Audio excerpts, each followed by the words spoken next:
Bom, boa tarde, turmas do primeiro ano.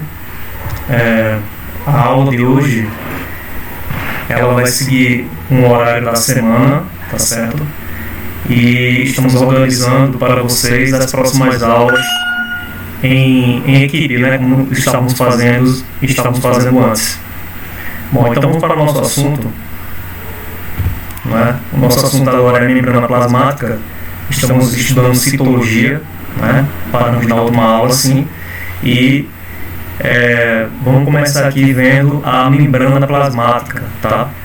A célula, ela é dividida em três partes: membrana, citoplasma e núcleo, tá? Então nós vamos estudar cada partezinha dessa separada, tá? Hoje vai ser a membrana. A membrana ela é muito importante para as células, né? Porque além de dar proteção, ela delimita o espaço interno e o espaço externo. Ela é como se fosse uma espécie de fronteira, né? Para selecionar aquilo que entra e sai dela, aquilo que serve entra nela, e o que não presta ela volta para fora ou não permite o acesso. Nossas células, nossos trilhões de células são todas assim, são seletivas, né? E também nos confere proteção, né?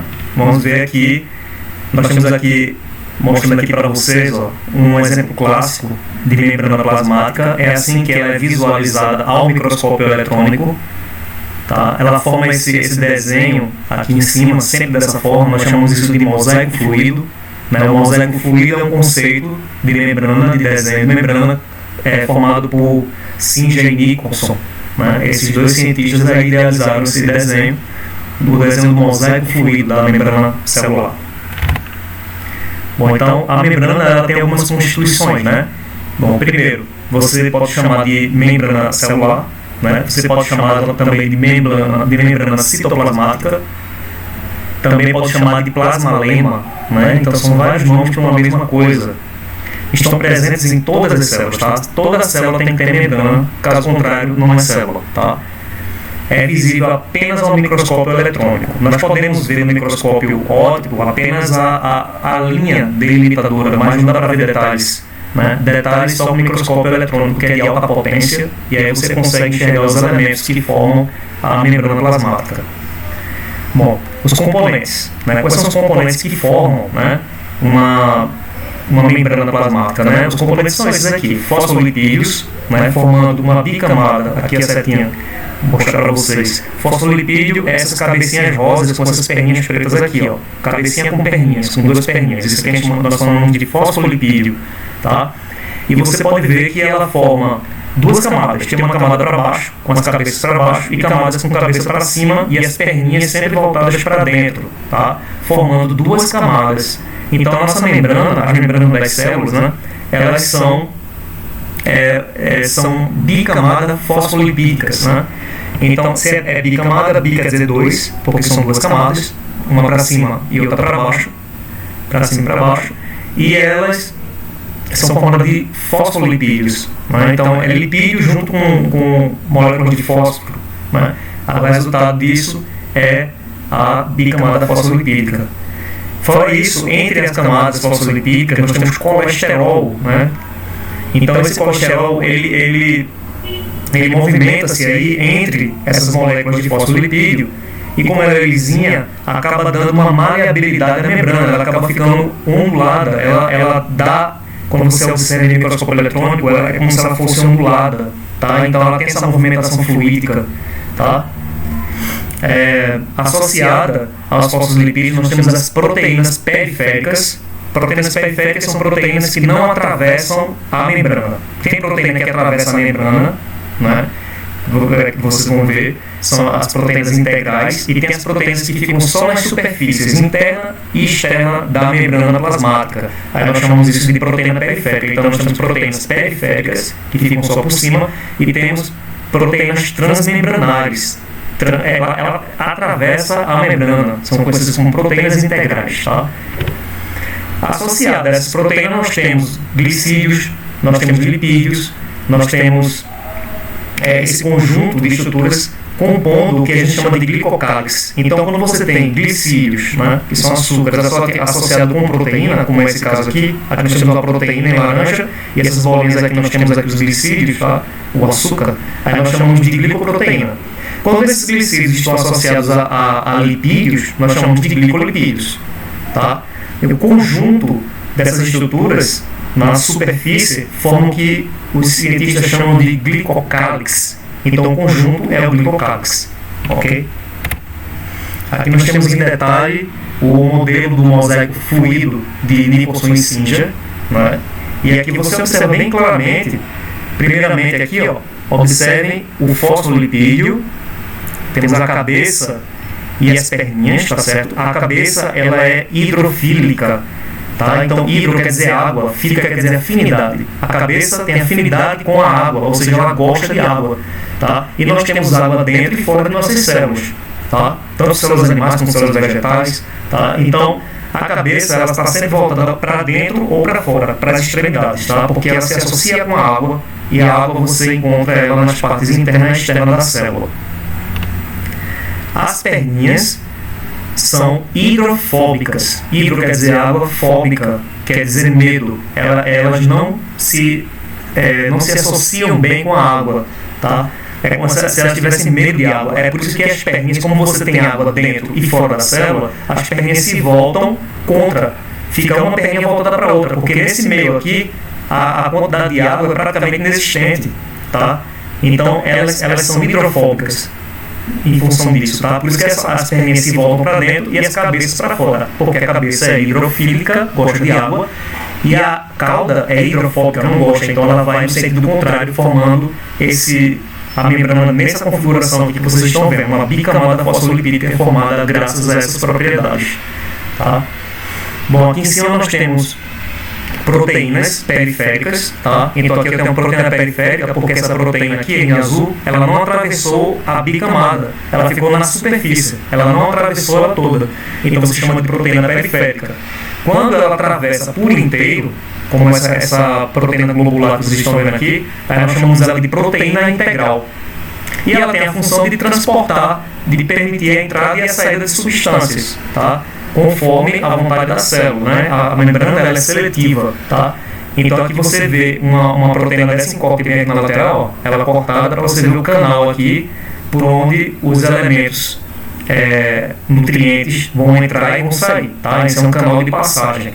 É por isso que tem proteína que é transmembranar, né? Tem proteína que é integral, porque ela atravessa a membrana para poder permitir a entrada e saída de substâncias, você vê aí de canal, ok?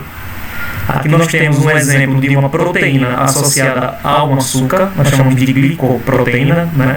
Uma glicoproteína. Nós temos também, quando ela está associada à gordura, quando está associada a lipídios, nós chamamos de glicolipídios, tá? É esse caso aqui, ó. Observem que ela está associada ao lipídio. E aqui essas bolinhas são açúcar, portanto aqui formando uma estrutura conhecida como glicolipídios, tá? E essa aí é o modelo do mosaico fluido de Nicholson e Singer, muito explorado nos vestibulares. Vamos dar um exemplo aqui. Aqui nós temos uma célula, vamos entrar na célula agora, tá? Aqui é a membrana plasmática, né? Essa é a membrana, e agora nós estamos nos aproximando agora, ó. Aí a bicamada fosfolipídica, mostrando aí a sua tensão superficial, mostrando a sua maleabilidade. Veja que ela não rompe com tanta facilidade assim, porque ela tem essa maleabilidade. Ela se regenera, os fosfolipídios se regeneram. Olha aí a cabeça voltada para a água e as caudinhas voltadas para dentro, contra a água, né? Em cima aparecendo algumas glicoproteínas, alguns glicídios, aliás, formando esse mosaico fluido. Agora nós temos aí os canais, ó, proteínas transmembranares. Olha aí as substâncias entrando e saindo, tá certo? Da célula. Olha aí a parte externa da célula aí, substâncias saindo. É por isso que existem essas células, essas proteínas integrais, para permitir essa entrada e saída de substância, né? Aí nós temos mais proteínas associadas aí, ó. Se sai alguma coisa de dentro, e observe que saiu agora, é porque é uma proteína integral, né? Ela é transmembrana, ela atravessa a membrana. Agora nós estamos saindo, observe que aí a membrana, no meio tem uma bolinha, é o núcleo da célula, o que indica que essa célula é uma célula eucarionte, né? Uma célula que possui núcleo, o material genético está guardado no seu núcleo, que é assunto para próximas aulas. E agora temos algumas propriedades da membrana, né? Primeiro aí você vê a permeabilidade seletiva, ou seja, é a capacidade que a membrana possui de selecionar as substâncias, né? Então, não é qualquer coisa que vai entrar. A célula vai escolher o que vai entrar e o que vai sair. Tem também a questão da tensão superficial, devido à grande maleabilidade da membrana, né? Então ela tem uma tensão, ela não se rompe com facilidade. Ela tem resistência elétrica, porque como ela é formada de lipídios, tem fosfolipídios, né? O lipídio e gorduras, né, como que também é um tipo de lipídio, eles são péssimos condutores de eletricidade. Então, nossas células têm resistência à eletricidade em função disso, né, as células em geral. Tem alta resistência mecânica devido à plasticidade, tá? Então ela se molda, tá, a algumas estruturas que tentam romper, tá? Então ela tem uma resistência mecânica, ela tem uma certa capacidade de regeneração também, até certo ponto ela consegue se regenerar, e tem uma elasticidade. Vocês viram que ela é maleável, como se fosse uma onda ali, né? Então ela tem uma elasticidade, ela tem uma plasticidade, né? As moléculas de fosfolipídio e de colesterol, tá? Que tornam essa estrutura possível, né? Tornam essa propriedade possível, né? Que é uma estrutura maleável. Bom, então com relação aos transportes de substâncias, né? Vocês viram que a membrana ela é seletiva, né? Ela escolhe o que entra, escolhe o que sai. E para fazer isso é preciso que haja um transporte, né? Formas de transportar. Então nós temos basicamente dois tipos de transporte. Tem o transporte que gasta energia, que é o transporte passivo, e tem o transporte que não gasta energia. O transporte que não gasta energia, que é o transporte passivo, e o transporte que gasta energia, que é o transporte ativo. O transporte passivo é sem gasto de energia. Quando eu digo sem gasto de energia, é sem o gasto da nossa moeda energética, que é a molécula de ATP. ATP significa adenosina trifosfato. Quando a gente quer se movimentar, até piscar um olho, ou qualquer tipo de movimento no corpo, qualquer tipo de atividade, a gente precisa gastar essa energia. São as moléculas de ATP. Tá? Só que alguns transportes pela membrana não necessitam gastar energia. Certo? E a gente vai ver agora esses tipos de transporte. Vamos começar aqui com a difusão simples, né? Existem três tipos de transporte passivo, sem gastar ATP, sem gastar energia. É a difusão simples, a difusão facilitada e a osmose. A difusão simples, vamos começar por ela, é a passagem de soluto, que são partículas, tá? Do meio onde está mais concentrado para onde está menos concentrado com relação a essas partículas, a essas substâncias aí, tá? Então, ela tende da substância de onde está mais concentrada para onde está menos concentrada até atingir o equilíbrio, tá? É isso que acontece. Nós poderíamos dizer também que é a passagem dos solutos do meio hipertônico, a palavra hiper quer dizer muito, ou seja, muito concentrado de substância, para o meio hipotônico. Hipo quer dizer pouco, ou seja, pouco concentrado de substância. Ela vai de onde está mais concentrado para onde está menos concentrado, até chegar no equilíbrio. Quando se equilibra, ela para por ali. Tá? É a difusão simples. Aqui nós temos um exemplo disso. Tá? Então aqui, ó, mostrando que a difusão simples, que é sem gasto de energia, porque é passivo, ela é de onde está mais concentrado para onde está menos concentrado, tá? E aqui você observa isso, aqui nós temos o soluto, tá? Observe que ela se concentra bem, aí esse momento ela está bem concentrada aqui no lado esquerdo, e ela tende a ir para onde está pouco concentrado, até atingir o equilíbrio, né? Então, ou seja, do meio hipertônico para o hipotônico, até ficar isotônico. Iso quer dizer igual, até equilibrar, tá? Então a membrana deve ser permeável ao soluto para que isso seja possível. Se não for permeável, simplesmente a membrana não vai deixar passar, tá? O outro tipo de difusão foi a difusão simples que nós vimos agora, né? Temos também a difusão facilitada. É a mesma coisa, a diferença aí é que nós vamos ter proteínas na membrana plasmática que vai fazer esse trabalho, tá? Porque a passagem de soluto ocorre através de proteínas, né, que são proteínas integrais, né, conhecidas como permeases, né, uma vez que elas não conseguem atravessar a membrana sozinhas. Então elas vão precisar de uma ajuda. É por isso que é chamada de difusão facilitada. Tem uma proteína facilitando o processo aí para esse soluto poder entrar e sair da célula. Tá? Então nós temos alguns tipos de proteínas integrais. Aí, quais são esses tipos de proteínas? Nós temos os canais iônicos, que aqui vai permitir a passagem de íons. Íons são substâncias, são partículas, né, que possuem carga elétrica, positiva ou negativa, a gente chama de íons, né? Então, são canais de íons. Tá? E nós temos as proteínas carregadoras, que são as permeases, né, que transportam substâncias que não são íons, no caso de aminoácidos, glicoses, monossacarídeos. Tá? Então, aí aqui ao lado você vê uma imagem de uma proteína carregadora, de uma permease. Veja que ela pega a substância e está botando para onde está menos concentrado. Ela pega de onde está mais concentrado e sempre bota para onde está menos concentrado, até que os dois lados fiquem iguais em termos de concentração, ficando isotônico. Ela está pegando no meio hipertônico e botando no meio hipotônico, até que ambos fiquem isotônicos. O último tipo de transporte passivo, sem gasto de energia, né, sem gastar ATP, é a osmose. A osmose, ela segue o caminho contrário. Na difusão, tanto a simples quanto a facilitada, a substância vai do meio mais concentrado, ou seja, hipertônico, para o meio menos concentrado. A osmose faz o caminho inverso. Ela vai pegar, na verdade, o solvente ao invés do soluto. Tá? E ela vai colocar o solvente onde está mais concentrado.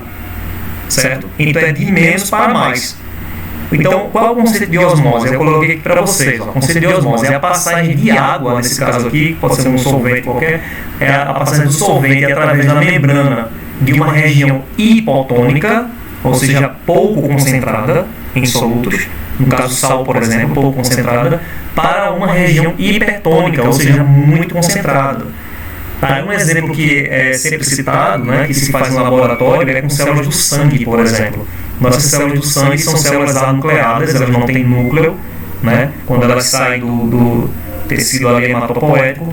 Então nós temos aqui, ela no estado natural, o nosso sangue, ela se apresenta como se fosse um pneuzinho. Ela é assim, desse jeito. Tá? Essa é a forma saudável das nossas células sanguíneas.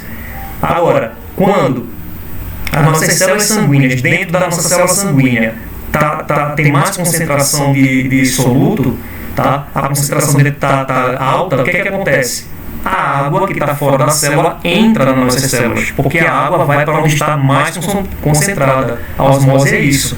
Tá? É o transporte de solvente para onde está menos concentrado, hipotônico, para onde está mais concentrado, hipertônico. Resultado: quando está mais concentrado dentro da nossa célula de sangue, a água entra e a célula começa a inchar até estourar.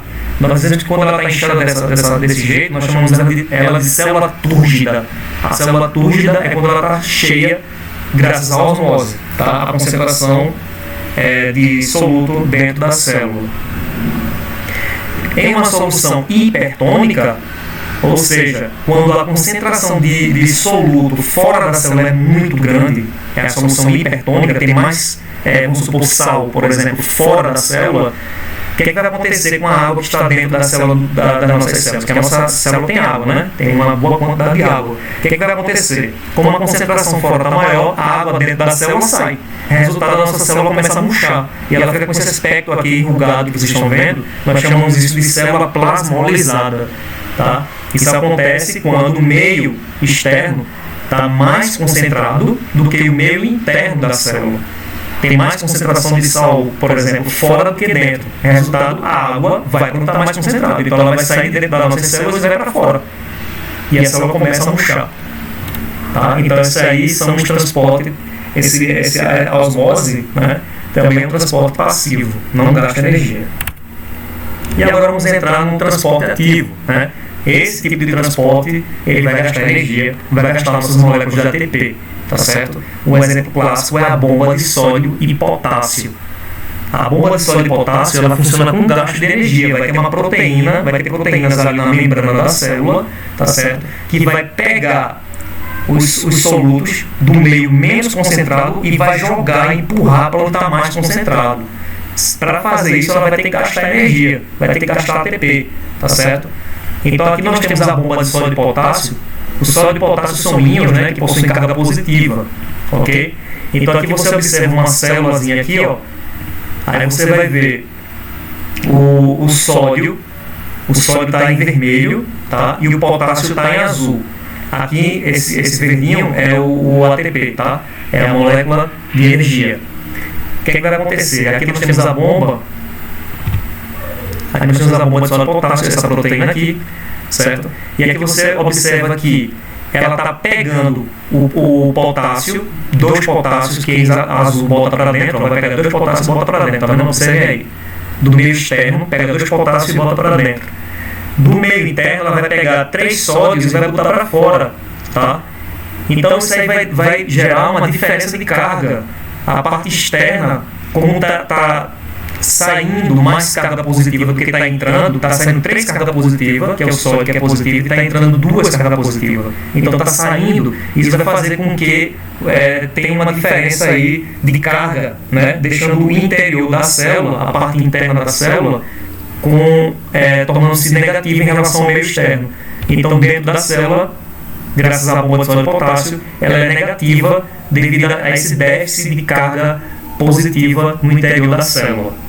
Ok? Então essa é a bomba de sódio de potássio. Observem aqui, ó, que ela vem aqui com uma molécula de ATP, ou ativa a proteína, ela gira e faz essa diferença aí de potencial, né? Outros tipos de transporte ativo com gasto de ATP, com gasto de energia, são a endocitose e a fagocitose, né? A palavra endo é do grego, significa entrar, dentro. Cito quer dizer célula, então para dentro da célula, é botar para dentro da célula, tá?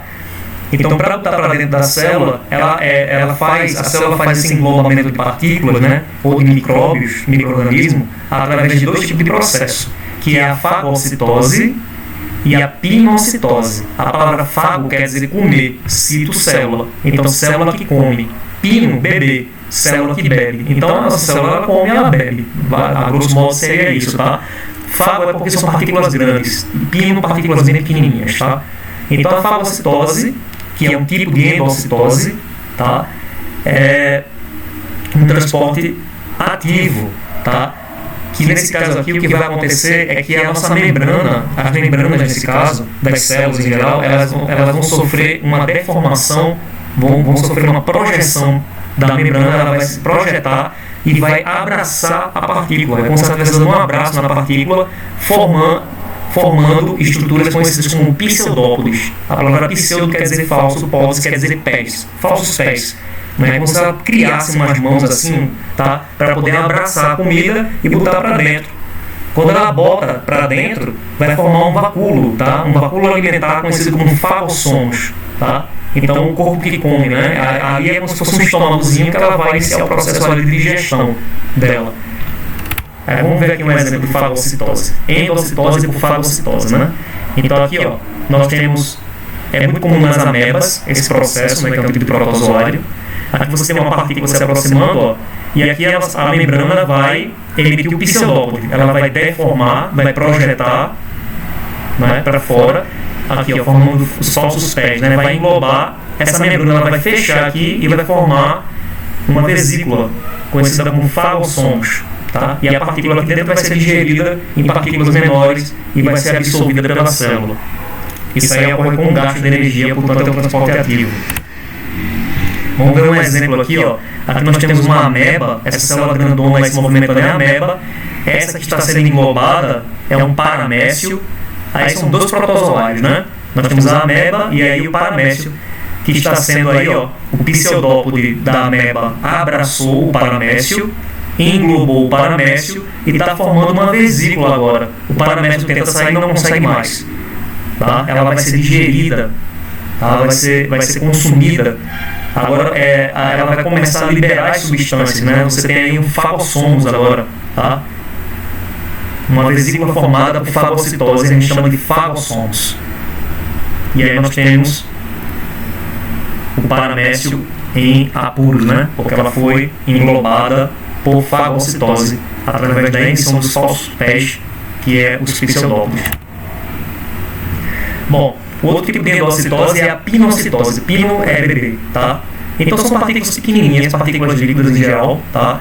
Que elas ao se aproximarem da membrana, como vocês estão vendo aqui, ó, elas se aproximam, as partículas pequenas, as alimentares pequenas, elas se aproximam e simplesmente a nossa membrana ela se deforma para dentro.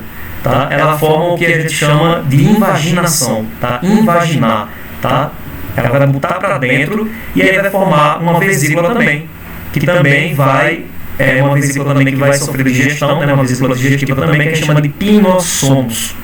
Tá? Então, quando é por fagocitose, fagossomos. Quando é por pinocitose, pinossomos. As nossas células, elas botam para dentro, mas também botam para fora aquilo que não presta mais para elas, né? Chamamos isso de, quando ela bota para fora aquilo que não presta, nós chamamos isso de exocitose ou plasmocitose, tá? A palavra exo significa fora, citocélula, ou seja, botar para fora da célula, eliminar, né? Então, eliminar substâncias através de bolsas citoplasmáticas. Então, aqui você vê uma bolsa citoplasmática, né? Uma vesícula exocítica, né? Uma vesícula, essa vesícula se aproxima da membrana, a membrana se abre e as partículas que não prestam mais vão ser expulsas da célula. Tá? É por isso que é chamada de exocitose, ou seja, botar para fora da célula. Okay? Isso também ocorre com gasto de energia, portanto, é um transporte ativo. Ok? Vamos ver aqui um resumo, né, desse transporte por membrana. Né? Então, aqui nós temos algumas meninas se alimentando. Vamos entrar no estômago de uma delas aí. No estômago não, vamos entrar no intestino. Né? Então, aqui nós temos o intestino delgado, a parte interna do intestino delgado. Essas são esses dedinhos que vocês estão vendo aí, são as vilosidades, microvilosidades. Essas são as partículas que estão sendo digeridas na alimentação. E agora vamos ver por dentro, né, a parte interior. Aqui você está vendo a membrana plasmática. Tá? Vamos começar com os transportes passivos aí, né? Então aqui, ó, a bicamada fosfolipídica. Aqui nós temos lipídios. Esses amarelinhos aí, ó, se eles atravessam com facilidade a camada fosfolipídica pela semelhança, né? Os lipídios, as gordurinhas, elas vão passando facilmente aí, atravessando a membrana. Isso aí é difusão simples, sem gasto de energia. Simplesmente elas vão se aproximando ali e vão passando por o interior da célula ou para fora da célula, né? Aí nós temos agora uma proteína facilitadora, né? Isso aí é difusão facilitada. A partícula pega e puxa para dentro, também não tem gasto de energia. Então, vimos a difusão simples, essa é a difusão facilitada. Não requer gasto pela célula, né? Gasto de energia. Transporte passivo. Aqui nós temos proteínas que facilitam a entrada e saída de água, são as aquaporinas, né? Aí é transporte também passivo, ali é osmose. Agora o transporte ativo, né? Aqui você observa em amarelinho uma molécula da TPO encosta, está pegando 3 moléculas de sódio e botando para fora, pegando 2 de potássio e botando para dentro. Isso, portanto, é uma bomba de sódio e potássio que ocorre por transporte ativo, né? Com gasto de energia. Vem uma molécula da TPO, essa estrelinha aí, ativou, ela abre a bomba, expulsando o sódio e botando o potássio para dentro. Aqui nós temos uma associação também, né? Um outro tipo que também um transporte ativo aí que transporta glicose e sódio. Ok? Então essa é a nossa membrana. Veja que ela as membranas elas são bem ativas. Vamos ver agora o processo de exocitose e de endocitose. Não é? Vamos aqui para uma célula intestinal. E aqui você vê, ó, vamos começar com uma exocitose, né? Uma vesícula exocítica, a membrana se abre e as substâncias que não prestam são postas para fora. Isso é exocitose. Endocitose é o contrário. Aqui você está vendo pinossomos sendo formado, ó. Invaginação, formou um pinossomos aí, ok? Um outro exemplo também é a difusão de gases, né? Nós estamos fazendo isso o tempo inteiro, trocando o CO2 por oxigênio. O oxigênio, ela entra, o CO2 sai da membrana, né? E agora vamos sair aqui do intestino, saindo do estômago da garota aí, e É isso aí, galera. Essa foi a nossa aula de hoje. Eu vou mandar a atividade para vocês, ok? Espero que tenham compreendido. Um abraço a todos e a todas.